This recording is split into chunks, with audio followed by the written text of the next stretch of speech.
مطلب پرست ہے، جب تک فائدہ نہیں تب تک کچھ نہیں کرنا. دین کا بھی کام کرنا ہے تو بھی آدمی سوچتا ہے کیوں کریں ہم، کیا ملے گا ہم کو. تو میں کہتا ہوں روزہ رکھنے میں کیا فائدہ ہے، اس فائدے پہ خالی حضور سے پوچھیں، کیونکہ اللہ تبارک و تعالیٰ نے ہمارے نبی کو ساری دنیا میں سب سے اچھا ڈاکٹر بنا کر پیدا فرمایا ہے. حضور سے بڑا دنیا میں کوئی طبیب و ڈاکٹر پیدا نہیں ہوا. حضور کی باتوں کو پڑھ کر کے طب یونانی کے ماہر ڈاکٹر پیدا ہو رہے ہیں. یہ ہے طب نبوی کی برکت. تو اب دماغ میں بہت ساری باتیں آتی ہیں، لیکن ایک بات یاد رکھیں، کبھی کبھی آدمی بیمار ہوتا ہے تو ڈاکٹر جواب دے دیتا میں علاج نہیں کر پاؤں گا. آدمی بیمار ہوا یا میں نہیں کر پاؤں گا، وہاں لے کر کے جاؤں، اتنا ٹیبل پہ لا کے کیش رکھو تو یہ کروں گا. بہت ساری باتیں رہتی ہیں دواخانے کی.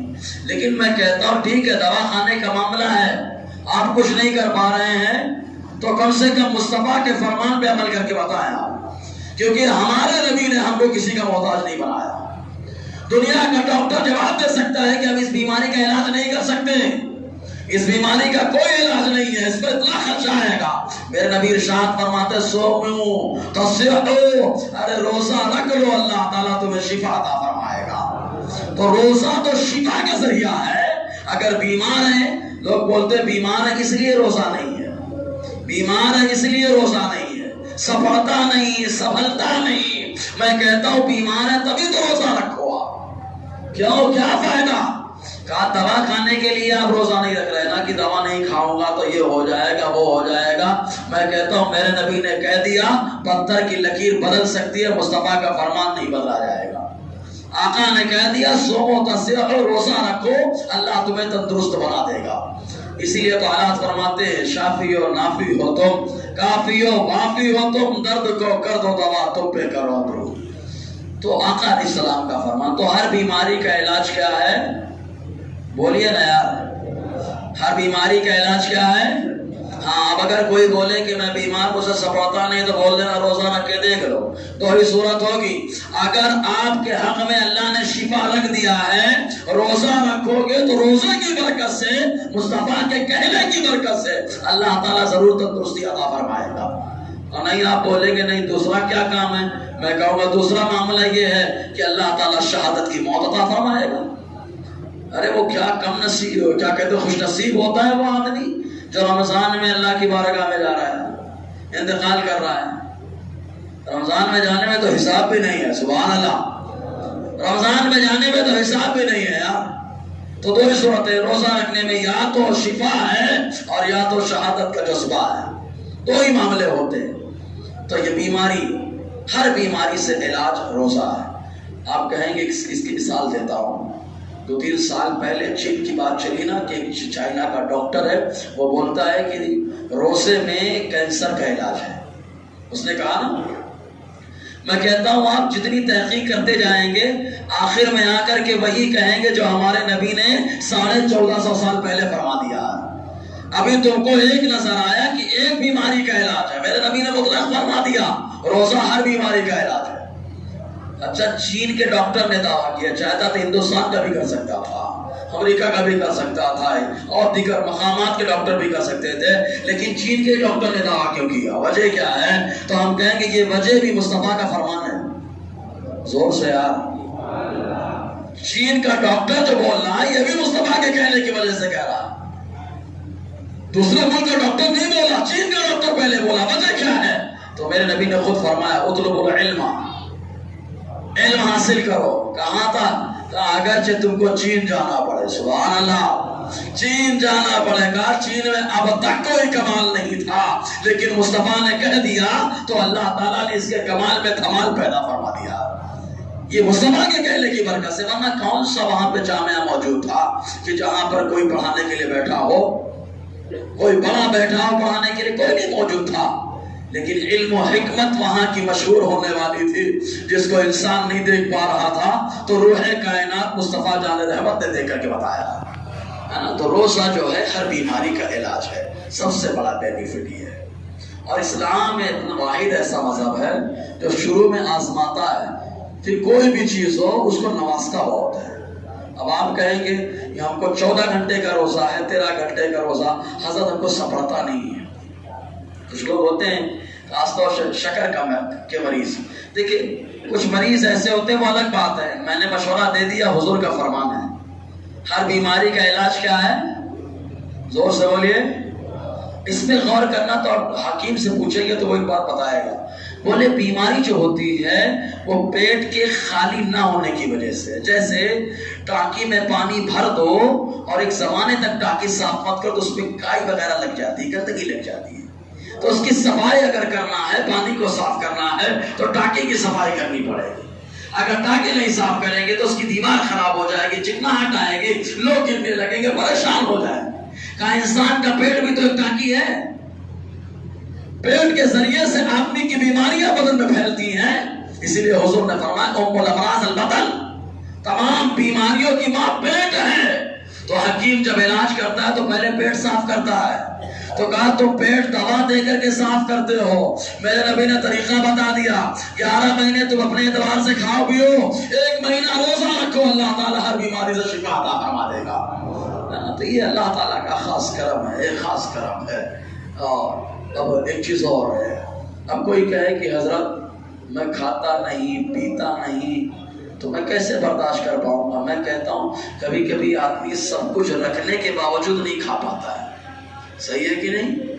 پڑا ہے بیڈ پہ، بچہ آیا بڑے ارمان سے لے کر کے جو اس کی ابا کو پلا دو، ابا کا منہ ہی نہیں کھل رہا ہے، وہ تو باٹلی کے دم پہ چل رہے ہیں۔ اللہ نہ کرے کسی کے والد کے ساتھ ایسا معاملہ آئے، اللہ تعالیٰ عبادتوں کے ساتھ ایمان کی دولت کے ساتھ خاتمہ عطا فرمائے۔ ہاں ورنہ بیمار ہو کر کے انتقال کرنا یہ بھی حضور کی سنت ہے، یہ بھی سنت ہے، خالی میٹھا کھانا نہیں سنت ہے، ہمارے یہاں بہت شان سے میٹھا کھانا سنت ہے، میں کہتا ہوں بیمار ہو کر کے انتقال کرنا بھی حضور کی سنت ہے۔ آقا علیہ السلام جب پردہ فرمایا اس سے پہلے بخار تھا حضور کو، بخار کی حالت میں پردہ فرما گئے، وجہ کیا ہے؟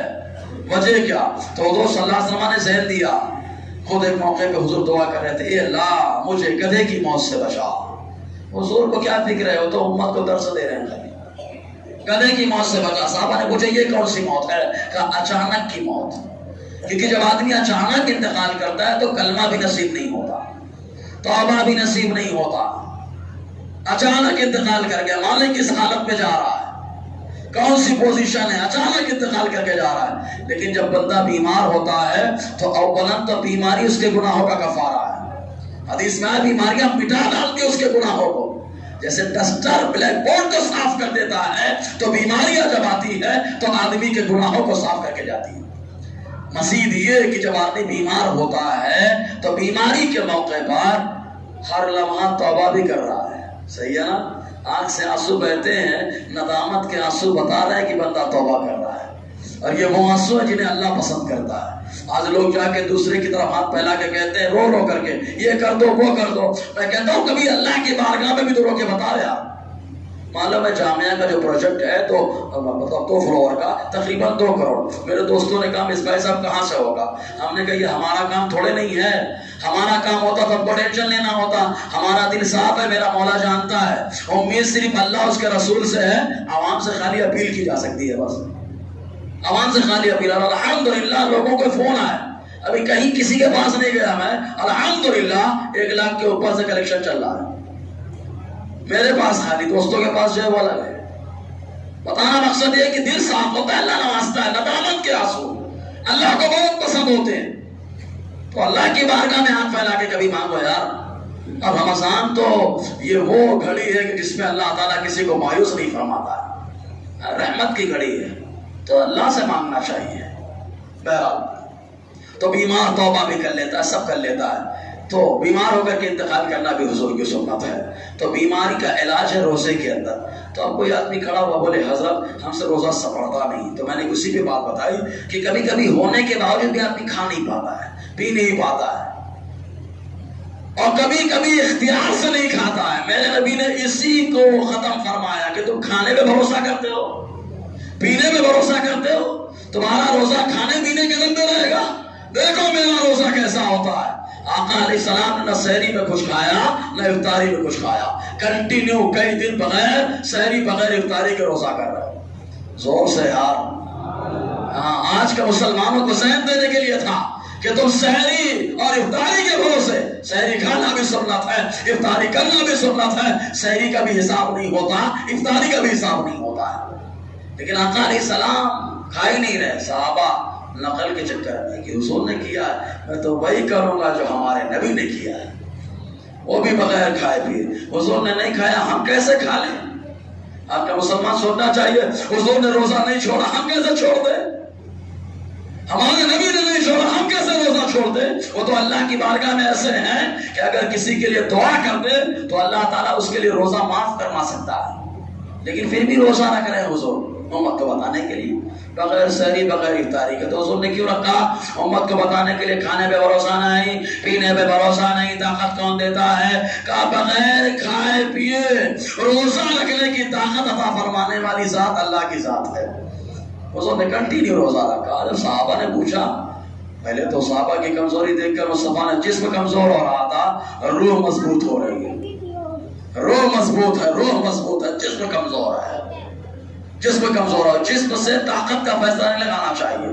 غزوہ خندق کے موقع پر حضرت علی کے سامنے سب سے بڑا پہلوان آیا تھا عبد ود، سب سے بڑا پہلوان آگے چیلنج کر دیا. حضرت علی قامت کم تھی، آپ کی ہائٹ کم تھی، ہائٹ کم، دبلے پتلے. حضور سے اجازت مانگ رہے جانے دیں آپ مجھے مقابلے میں. شخصی مقابلہ ہوتا تھا. وہ پہلوان ہٹا کٹا، ایک آدمی 1000 پہ بھاری تھا. اس کے بارے میں آیا ایک آدمی کتنے پہ بھاری؟ کتنے پہ؟ 1000 پہ بھاری تھا. لیکن وہاں مولا کائنات آپ کا جسم کم نظر آ رہا ہے، صحت بھی کم ہے، لیکن واہ مصطفیٰ کی شان. بھیجا مصطفیٰ نے تو پاورفل بنا کر کے بھیج دیا. حضرت علی میدان میں گئے، اس نے ماں. صحابہ نے سمجھا حضرت علی شہید ہو گئے کیونکہ زرہ ڈھال ٹوٹ گئی ایک بار پہ. اس کے بعد جب لوگوں نے سمجھا علی شہید ہو گئے، ایک تکبیر کی آواز بند کی، ایک ہی وار کیا، جہنم پہنچا دیا اس کو. یعنی 1000 کے برابر جو پہلوان تھا اس کو حضرت علی نے، جو صحت میں کم، ہائٹ میں کم، لیکن روحانیت نے بڑا دم، روحانیت نے بڑا دم، کیونکہ مصطفیٰ نے بنایا تھا ایسا. تو روزہ رکھ کے جسم کمزور ہوتا. صحابہ کمزور ہونے لگے. جب کمزور ہونے لگے تو حضور نے پوچھا کیا کر رہے ہو؟ مصطفیٰ کا معلوم ہے، پھر پوچھ رہے ہیں. کہا آپ نہیں کھاتے سحری میں، آپ نہیں کھاتے افطاری میں، تو ہم کیسے کھا لیں؟ اس لیے ہم لوگ بھی بغیر کھائے پی روزہ رکھتے ہیں. واہ کیا محبت ہے یار، زور سے بولے نا یار. ایسے ہی ہوتا ہے نا، تو ماں اگر ناراض ہو جائے کھانے سے، اکثر ہوتا ہے گھر میں کبھی تو بات ہو جائے ماں ناراض، تو جو بیٹا چاہتا ہے نا ماں کو، نہیں کھاؤں گا جب تک امی نہیں کھائیں گے، نہیں کھاؤں گا جب تک ابو نہیں کھائیں گے، ان کو راضی کرنے کے لیے. تو صحابہ بتا رہے ہیں کہ جب تک مصطفیٰ نہیں کھائیں گے تب تک ہم کیسے کھا لیں گے. اس لیے کھانا پینا چھوڑ دیا. تو صحابہ سے آقا نے کیا فرمایا، کیوں ٹینشن لیتے ہو، میری فکر کرتے ہو؟ جب میں سوتا ہوں تو ایک روحانی طاقت ہے، میرا اللہ مجھے کھلا دیتا ہے، پلا دیتا ہے. لیکن حضور نے ختم کر دیا نا، کھانے پہ بھروسہ نہیں، پینے پہ بھروسہ نہیں، کھانے پینے کے دم پہ بھروسہ کر کے روزہ نہیں.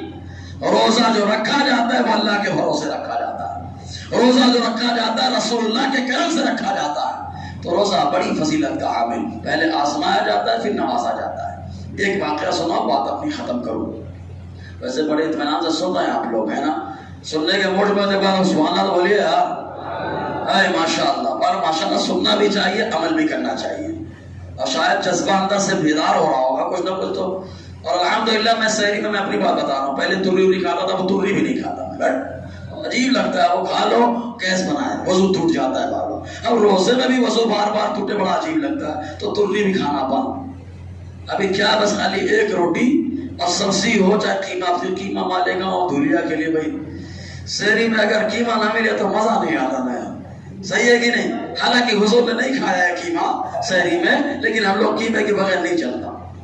تو ایک روٹی، لیکن الحمدللہ پیٹ خالی رہتا اور اللہ کا بڑا کرم رہتا ہے. ماشاءاللہ احساس کر کے دیکھنا، کم کھائیے، دیکھیے محسوس ہوگا. اور جس کے پیٹ میں کھانا کم ہوتا ہے اللہ اس میں روحانیت زیادہ رکھتا ہے. اسی لیے ہمارے بزرگ کھانا کم کھاتے تھے. جی تو ایک صحابی کا واقعہ سناتا ہوں جن کا نام ہے سرنا ابن قیس. ہم لوگوں کا روزہ 14 گھنٹے کا، 15 گھنٹے کا، ان کا روزہ دیکھو. پہلے رات میں اگر آپ ذرا سی نیند آنکھ لگ گئی، جیسے ہم لوگ بیٹھے بیٹھے سو جاتے ہیں نا، اکثر افطاری کر لو اور اکیلے بیٹھے رہو سکون سے، کولر اگر چل رہا ہو، اے سی چل رہی ہو، ٹھنڈا پنکھا چل رہا ہو، علاقہ ٹھنڈا ہو، تو نیند آ ہی جاتی ہے، جھپکی لگ جاتی ہے، صحیح ہے نا؟ تو اور دن بھر اگر ایسے دھکانے میں پھاوڑا چلایا ہو تو پھر تو اور تھکا ہوا آدمی رہتا ہے۔ تو آتے سرما ابن قیس دن بھر کھیت میں کام کیے، کس حالت میں؟ روزے کی حالت میں، روزہ ادا کر کے پھاوڑا چلاتے رہے کھیت میں۔ زور سے بولو یار، ہاں یہ بنتا ہے، کیوں؟ دن بھر روزہ رکھ کے چلا رہے اور اس ٹائم پہ ایسا کہ سو گئے تو سو گئے۔ شام میں پہنچے افطاری کے ٹائم پہ تو اہلیہ محترمہ نے کچھ انتظام بھی نہیں۔ ہمارے یہاں ہوتا تو 3 طلاق تو لازمی تھی، صحیح ہے کہ نہیں؟ سارا غصہ طلاقی سے نکلتا، کھانا بنایا نہیں، ارے غور کرنے کی ضرورت ہے، آپ کے 3-4 بچے تھے، وہ پریشان کر رہے ہو، بیمار ہو، اس کی وجہ سے بنایا ہو، اور تم تو عید کے اتنے کپڑے لا کے رکھ دیے ہو سینے کے لیے، ہو سکتا ہے اس کی وجہ سے بنایا ہو، اس پہ غور نہیں ہے، بنایا کیوں نہیں؟ اب تو 3 طلاق فائنل ہے۔ لیکن وہ صحابی سبحان اللہ دن بھر پھاوڑا چلاتے رہے، شام میں آئے کچھ انتظام نہیں، کھانے کا کچھ انتظام نہیں۔ محترمہ سے کہا کچھ انتظام فرمائیں، محترمہ نے کہا آرام کریے، آج کے دور میں نہیں کہ گیس جلائے فٹاک سے 15 منٹ ریڈی ہے، ریڈی میڈ رہتا ہے نا کھانا بھی، ڈالو بس ہو گیا، 5 منٹ میں دے دو۔ چولہا جلانا لکڑی سے، پھر اور یہ ماچس بھی نہیں ہے، وہ پتھر سے رگڑ کے آگ پکڑانا، اس کے بعد چولہا گرم ہوا، پھر کھانا پکا، جب تک آتے سرما تکے ہوئے تھے، لیٹے آنکھ لگ گئی، سو گئے۔ اب آنکھ کھلی تو کھانا کھا نہیں سکتے کیونکہ اس ٹائم پہ پابندی تھی، رات میں نہیں کھا سکتے تھے۔ اب اپنے دھلیا مالے گاؤں کی طرح تھوڑے نہیں کی اگر بچہ 14 گھنٹے کا روزہ ہوا تو رات میں ساری قسم نکال لینے کا، صحیح ہے کہ نہیں؟ پاؤ ٹکیا کھانے کا، اس کے بعد گھوگری اڑد چل جاتی ہے، پھر رات میں ایک بار کھانا کھانے کا، پھر سحری میں آنے دو یا ڈبو دو، کھانے کو بولتے ہیں اپنے سے ہی، آ جا بیٹا آ جا ادھر، تو وہ کھائے نہیں۔ پھر دوسرے دن رات بھر کا روزہ، دن بھر کا روزہ، دوسرے دن کام کر رہے ہو، بتاؤ 36 گھنٹے کا روزہ تقریباً ہو گیا ان کا۔ چکر آنے لگا، پریشان ہو گئے، تو پریشانی کے حالت میں حضور کی بارگاہ میں پہنچ گئے، سبحان اللہ۔ اور میرا نبی تو وہ ہے کہ پریشان بھی آتا ہے تو اللہ تعالیٰ آپ کے صدقے میں پریشانیوں کو دور فرما دیتا ہے، درد کو کر دو دوا، تم پہ کروڑوں درود۔ حضور کی بارگاہ میں پہنچے، آقا علیہ السلام کی بارگاہ میں گئے، آزمایا گیا پہلے، لیکن واہ سرما، آپ کی محنت اور آپ کی قربانیوں کا صلہ قیامت تک ہی نہیں بلکہ جنت میں جب بھی ذکر ہوگا تو آپ کی اس قربانی کا ضرور تذکرہ ہوگا، جب بھی ذکر ہوگا روزہ داروں کا تو آپ کا ذکر ہوگا۔ کیونکہ 36 گھنٹے کا روزہ، آقا کی بارگاہ میں پہنچے اور حضور کی بارگاہ میں عرض کیا، میرے مولا نے ایسا کرم فرمایا کہ اے سرما، امتحان تم نے دیا ہے، نتیجے کے طور پر پوری امت کو رات میں کھانے کا پرمیشن دے رہا ہوں۔ کلوا واشربوا حتى يتبين لكم الخيط الابيض من الخيط الاسود من الفجر۔ اللہ فرماتا ہے کھاؤ پیو، سرما نے قربانی دی ہے، ان کی قربانی کو دیکھ کر کے پوری امت پر آج کرم کیا جا رہا ہے۔ تو یہ ہے اللہ تعالیٰ کا کرم۔ تو روزہ ہے تو روزہ بہرحال اللہ کے لیے ہوتا ہے۔ اب چونکہ عادت ہے مولانا لوگوں کی، تو ہم بھی اسی سب میں اب شامل ہو گئے ہیں بزرگوں کے طریقے پر کہ ہم بھی اب مدرسے کی ایک جھولی آ گئی ہے۔ پچھلے سال جیلانی میاں کا فون آیا، بولے مولانا چندہ نہیں کرتے کیا؟ میں نے کہا حضرت میں مسجد میں اعلان کر دیتا ہوں، الحمدللہ 5 لاکھ 6 لاکھ ہمارا جو ہونا ہے مسجد میں ہو جاتا ہے۔ بولے آپ تھیلی لے کے نہیں گھومتے کیا؟ میں نے کہا نہیں حضرت بڑا عجیب لگتا ہے مجھے۔ تو حضرت کیا فرماتے ہیں؟ حضور فخر خاندیش علامہ عبدالغنی نصیر آبادی علیہ رحمہ کا ایک جملہ سنایا، فرمایا نفس کو مارنا ہے تو تھیلی لے کر کے نکل جاؤ، اگر سمجھ گئے ہو تو سبحان اللہ بنتا ہے۔ نفس کو مارنا ہے تو تھیلی لے کر کے نکل جاؤ، اور اللہ تعالیٰ میرا جانتا ہے نیت کیا ہے۔ الحمدللہ انسان کوئی بھی انسان کا کام بولتا ہے، ہنر بولتا ہے، نام نہیں، نام تو بڑے اچھے اچھے ہوتے ہیں۔ کبھی کبھی آدمی کا نام ہوتا ہے راشد لیکن وہاں نالائق ہوتا ہے۔ اگر کسی کا نام ہو تو برا مت ماننا یار ہے کہ مصباح صاحب نے مجھے نہیں، میں نے کسی کو ٹارگٹ نہیں کرا، سمجھایا ہے، نام سے نہیں کام اصل ہوتا ہے۔ تو اب تھیلی لے کر کے نکل گئے تو لوگ کو بولے مولانا کا دھندا ہے، مولانا کا دھندا نہیں ہے۔ جیسے میٹھا کھانا سنت ہے ویسے مسجد مدرسے کے لیے چندہ کرنا بھی مصطفیٰ کی سنت ہے، یہ آقا کی سنت ہے۔ ہاں جو لوگ کھانے کمانے کے لیے کرتے ہیں میں ان کی بات بھی نہیں کرتا، اور جو بنانے کے لیے کام کرتے ہیں وہ مصطفیٰ کی سنت پہ عمل کرتے ہیں۔ بنانے کے لیے جو کام کر رہے ہیں وہ مصطفیٰ کی سنت پہ عمل کر رہا ہے۔ آقا علیہ السلام نے مسجد نبوی کے لیے چندہ کیا، کیونکہ حضور کا جو مدرسہ چلا وہ دو جگہ چلا۔ آقا علیہ السلام کا مدرسہ دو مقام پر، مکے میں الگ تھا، مدینے میں الگ تھا۔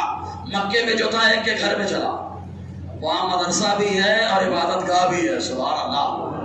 حضرت ارقم ابن ابی ارقم، ارقم کا گھر ہے، مدرسہ بھی ہے، عبادت گاہ بھی ہے، لیکن جب مدینہ آئے تو مصطفیٰ نے مسجد کا اہتمام فرمایا ہے نا۔ فری میں جگہ مل رہی تھی، فری میں، حضرت پیسہ دینے کی کوئی ضرورت نہیں، حضور کے لیے۔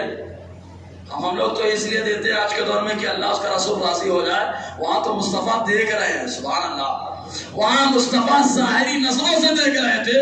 آج آقا علیہ السلام قبر انوار میں جلوہ فرما ہے، مصطفیٰ دیکھ رہے ہیں کون دیوانہ میرے لیے کیا کر رہا ہے، یہ مولانا صاحب میرے لیے کیا کر رہے ہیں، خیر مولانا بھی میرے لیے کیا کر رہے ہیں، حضور سب دیکھ رہے ہیں، سب دیکھتے ہیں۔ تو آقا علیہ السلام کو فری میں جگہ دے رہے تھے تو حضور صلی اللہ علیہ وسلم نے جانتے کیا فرمایا، نہیں یتیم بچوں کی جگہ ہے، نہیں۔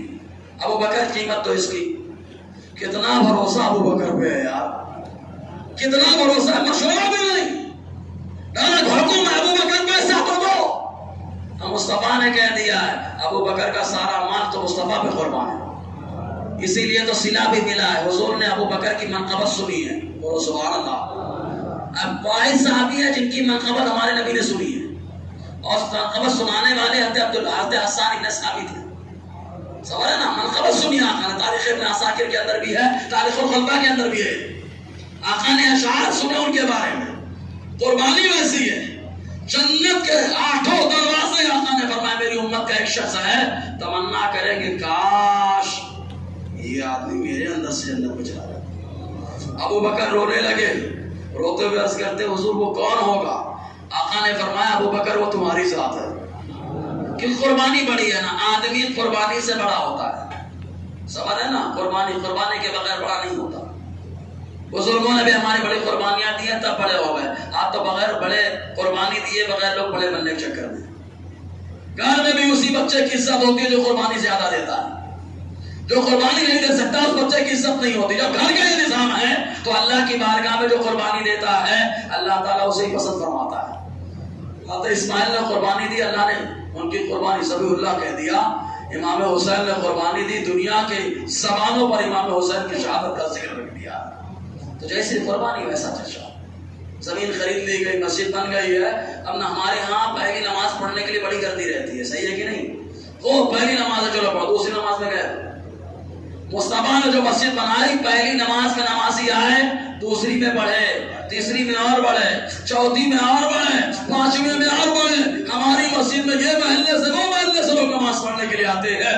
مصطفیٰ کی مسجد میں حبشہ، ایران، فارس اور روم سے نمازی آ رہے ہیں۔ سوال ہے نا، حضور کی مسجد میں نماز پڑھنے کا جگہ کم پڑ گئی، جگہ کم پڑ گئے۔ مصطفیٰ نے اعلان کر دیا کون بازو والی جگہ خرید کر کے مسجد میں ملائے گا، اللہ اس کو جنت پر ٹھکانہ عطا فرمائے۔ عثمان غنی کھڑے ہو گئے، سبحان اللہ، کہا حضور میں دینے کے لیے تیار ہوں۔ اکیلے دم پر پوری جگہ خرید کر کے مسجد میں شامل کر دیا۔ مسجد بنی تو کہا اب نمازی تو بن گئے، نمازی بن جاتے بڑی آسانی سے، لیکن نماز ایسے پڑھنے کا طریقہ ہے، اس کے لیے علم چاہیے، علم چاہیے۔ کہا یہ علم کہاں ملے گا؟ تو مصطفیٰ نے فرمایا الگ نہیں کرنا، اسی مسجد کے اندر ایک اٹھا بنا دو، سبحان اللہ، اسی مسجد میں اٹھا بنا دو، صفان اس کو کہا جاتا ہے۔ آقا علیہ السلام کے اس مدرسے میں پڑھنے والے بچے کون سے معلوم؟ بچے بھی پڑھتے ہیں، جوان بھی پڑھتے ہیں، بوڑھے بھی پڑھ رہے ہیں۔ بچے عبد الرحمن، جوان ابو بکر، بوڑھے ابو قحافہ۔ حضور کی بارگاہ میں دادا بھی ہے، پوتا بھی ہے، بیٹا بھی آ رہا ہے۔ ایسا مدرسہ تھا مصطفیٰ کا، اور اس مدرسے میں خرچ کرنے کے لیے آقا علیہ السلام نے صحابہ کو حکم دیا، صحابہ مصطفیٰ کو دیتے، مصطفیٰ صحابہ کو کھلا دیتے۔ قرآن نے اس کا حکم دیا ان کے اوپر خرچ کرنے والے، للفقراء المہاجرین الذین احصروا فی سبیل اللہ لا یستطیعون ضربا فی الارض۔ اللہ فرماتا ہے صحابہ نے پوچھا کس پہ خرچہ کریں؟ تو میرے رب نے فرمایا جو میرے مصطفیٰ کے شاگرد ہیں انہیں کے اوپر خرچہ کرو. اس آیت کا خلاصہ ہے. تو مدرسے کے اوپر خرچ کرنے کا حکم دینا اللہ کی سنت ہے، اور لے کر کے خرچ کرنا مصطفیٰ کی سنت ہے، اور دوڑ کے آگے بڑھ کے خرچ کرنا یہ صحابہ کی سنت ہے. اور دینے سے کم تو ہوتا نہیں. یہ باوڑی ہے کنواں. پہلے کنواں بڑے اچھے ہوتے تھے، آج کنویں خراب ہو گئے، پانی خراب ہو گیا. کیوں؟ کہا پانی نکالنا بند کر دیے. جب تک پانی نکلتا رہا پانی اچھا رہا، نکلنا بند خراب ہو گیا. یہ بند ہمیشہ بند رہتا ہے. ٹینشن ہو گیا. تو یہی حال اللہ کی راہ میں نکالنے کا. زکات تو دینا ہی ہے آپ کو، ہر حال میں دینا ہے آپ کو، کیونکہ فرض ہے وہ.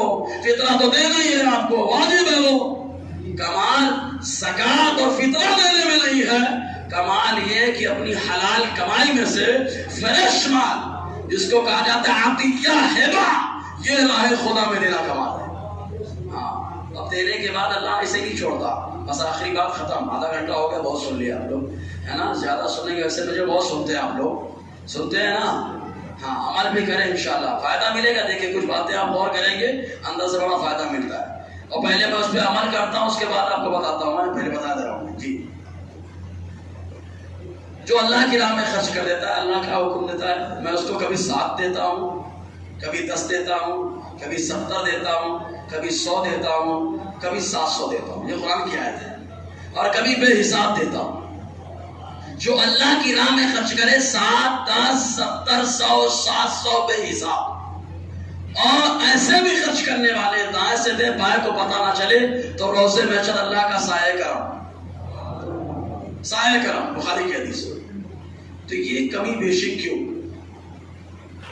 7 10 70 100 700 بے حساب سایہ کیوں کمی بیشی ہو رہی؟ خالی نیت کی وجہ سے، کہ جس کی جیسی نیت ہوتی ہے اللہ تعالیٰ اس کو ویسے ہی عطا فرماتا ہے. چھوٹے دل سے دے رہا ہے، کہا دیا تو صحیح، ایک کا بدلہ 7 دے دو. کہا تھوڑا اور اچھا بڑا دل کیا، کہا 10 دے دو. کہا اور بڑا کیا، کہا 70 دے دو. کہا اور بڑا کیا، کہا 100 دیا جائے. کہا بہت بڑے دل سے دے رہا ہے، کہا 700 دے دیا جائے. کہا خوش دلی سے دے رہا ہے، دل بھی خوش ہے اس کا، دے رہا ہے تو اللہ تعالیٰ ایسے کو بے حساب عطا فرماتا ہے. کہا ایسا آدمی ہے جو چھپا کے دے رہا ہے. تو کہا جب چھپا کے دے رہا ہے تو روزے محشر دکھایا جائے گا، جب اس کو سایہ کرم عطا فرمایا جائے گا، ہے نا. تو دینے دے. آپ بولیں کہ مولوی صاحب دل تو نیت تو ہماری صاف ہے. تو ہم کہیں گے نیت صاف ہونا کمال نہیں ہے، دل کا بھی صاف ہونا ضروری ہے. کیوں؟ کبھی کبھی کمرہ تو بڑا میلا کچیلا ہے، سفید جبہ سفید ڈریس آپ نے سلایا لا کے ٹانگ دیا. کپڑا تو صاف ہے لیکن کمرہ میلا کچیلا ہے تو اس کی دھول کپڑے پہ آ گئی. سمجھ میں آیا؟ اور اگر کپڑا کے ساتھ ساتھ جو ہے کمرہ بھی صاف ہوتا تو سب صاف ہوتا. تو کہا نیت صاف ہے تو دل بھی صاف ہو، اور جب دل صاف ہے تب اللہ تعالیٰ بے حساب عطا فرماتا ہے نا. بہرحال کہنے سننے سے زیادہ اللہ تعالیٰ عمل کی توفیق عطا فرما دے. دوران گفتگو غیر شرعی کلمات نکلے ہوں تو اللہ تعالیٰ اپنے حبیب کے صدقے اور تمام غلطیوں کو معاف فرمائے. استغفر اللہ ربی بالکل سے معتبر ہے. اشہد ان لا الہ الا اللہ واشہد ان محمد عبدہ ورسولہ. باہر نوجوان ہیں، مزمل بھائی، مصطفیٰ بھائی، منصور بھائی.